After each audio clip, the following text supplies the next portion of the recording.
Welcome, everybody. We're here at the second day of the PowerHouse Smart Luxury Conference, and I am so excited to introduce you to this distinguished man. What a gorgeous tie. John Robert Wiltgen, not only an iconic interior designer, but somebody I consider my friend.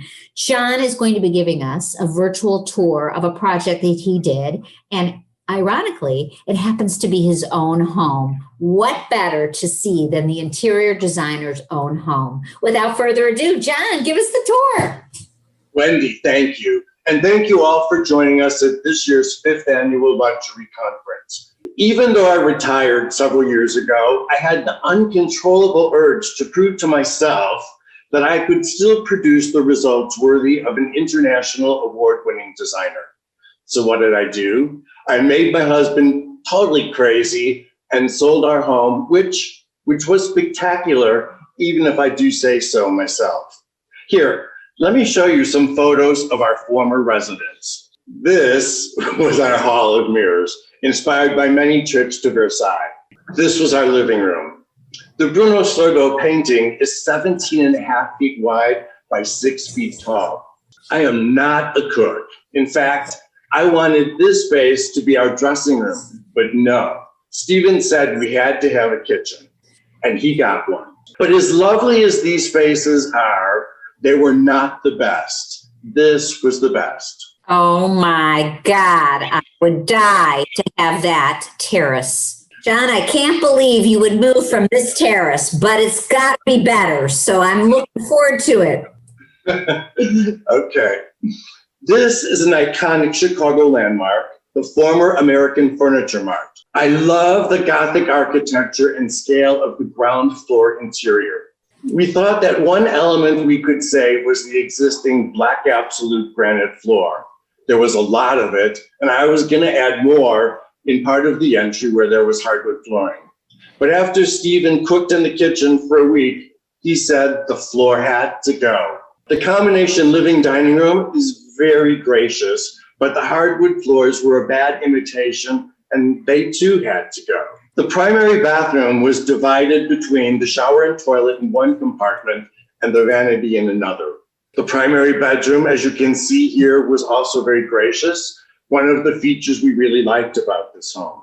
So, John, this does not look like a small remodeling project. This is a holy moly complete gut renovation. Big surprise, right? It doesn't just happen to our clients, it happens to us too. Here you can see our new floor. We liked these 2x2 porcelain tiles from Italy. You can spill red wine all over them and they will never stain. Wow. Also, right? I know, big wow. Also, the white background breathes life into the space, makes it appear larger by reflecting both the natural daylight and the installed lighting. John, this looks like a completely different home. With the right designer, it should, right? Closets, you know, Wendy, that I am a closet freak. There has to be a place for everything.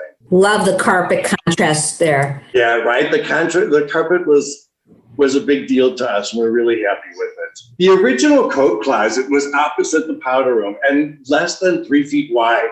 I mean, you can see in this finished photography here that 3 feet would just not work for us. We needed a large walk-in closet just for our coats, even though we got rid of quite a few before our move. I'd say that's some walk-in lobby closet there. In both bathrooms, we raised the ceilings 18 inches to make them feel twice as big.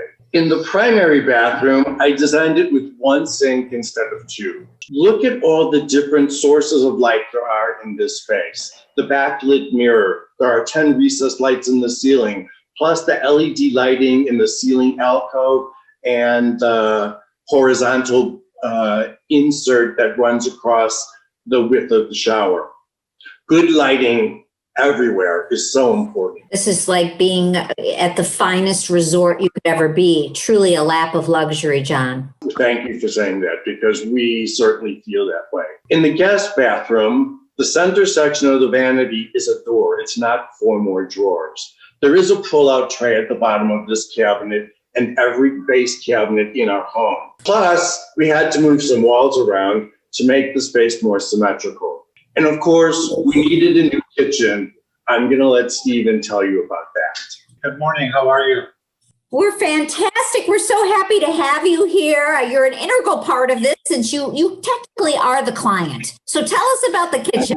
Well, thank you very much. Cabinets were chosen colors, muted colors that go along with that backsplash and flooring. So you see the bottom in a nice lighter brown and then the top in a more polished lacquer finish.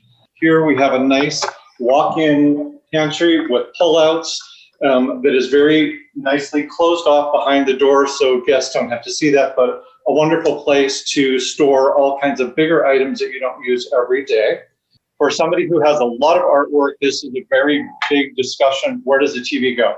So it is on an articulating arm, and it does pull out so that we can watch TV in the living room, in the breakfast room, and while I'm cooking in the kitchen. My award-winning designer husband did not want to have a kitchen. We got a pretty good kitchen.